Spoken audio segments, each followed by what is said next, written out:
มาเก็บบรรยากาศฝนตกให้เพื่อนๆเบิ่งค่ะบ่เห็นผู้เลยพี่น้องบังเบิดบังเบิดแล้วค่ะบ่เห็นผู้เลยบังเบิดแล้วค่ะผู้ก็บ่เห็นเห็นทางนั้นเห็นได้ที่ค่ะทางนั้นแต่ว่าข้างนี้นี่มาสนทางนี้ค่ะพี่น้องฝนตกดีทางนี้มองที่เห็นต้นไม้ที่อยู่น้อยๆค่ะนี่ตกดีขนาดเลยค่ะนี่ก็จะฝนตกย่ำใดนี่แม่นโลดค่ะหมอกผู้นี่บังเบิดกับพี่น้องนี่ว่าก็โอ้ยปีนอนปีนอนเล่นน้ำฝนมาตัวกะบ่มีเน่าบังถ้ามันคอยเฮากะเอามาใส่แม่ทะละพี่น้องเพราะว่ามันบ่มีอันอีหยังมันมีหลังคาเนาะพี่น้องเนาะท่านใส่หลังคากะบ่เป็นอันนั้นเด้ท่านต้องใส่หลังคาก็สิครึ้มซะมืดซะน้ำมื้อแรงเฮาไปนอนมาเพิ่นแสงไฟสว่างลงมามันก็บ่มืดเด้พี่น้องก็เลยบ่พากันมุงหลังคา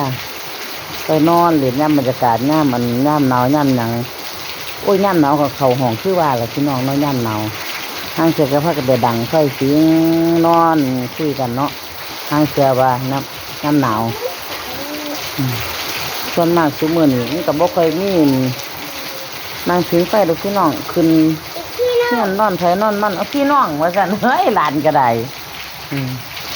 มาเก็บบรรยากาศฝนตกสีเศร้าเลยค่ะพี่น้องสีเศร้าแล้วสีเศร้าแดดแล้ววังหันแห้งวังหันแห้งอยู่นี่ค่ะช้าๆพี่น้องเห็นแห้งคักวังหันไว้บิ่มมันเป็นห่วยบ่เห็นเฮี้ยนกันเลยพี่น้องฝนตกแห้งแล้ววังหันบ่เห็นบ้านหลังนั้นค่ะวังหันฝนตกแห้งคักหลายตอนนี้กำลังค่อยลงแล้วเนาะฝนตกค่อยลงแล้วฝนตกเบาลงแล้วพี่น้องค่อยๆได้ลูกหลานฝนก็แห้งตก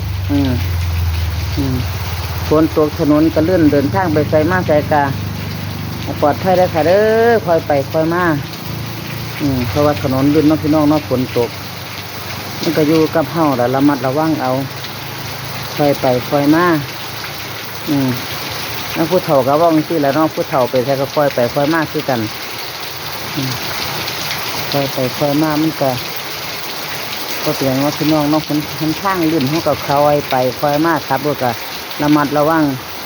เดินทางปลอดภัยสุขทุกคนเด้อค่ะไปหาลูกหาหลานจากโรงเรียนผู้ใดก็ได้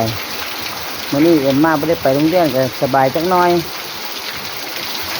ไม่ใช่บรรยากาศฝนตกเริ่มเห็นผู้แล้วพี่น้องเริ่มเห็นพวกเขาแล้ว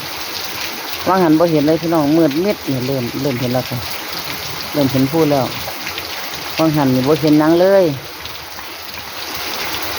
ขอบคุณที่ทุกการรับชมด้วยค่ะ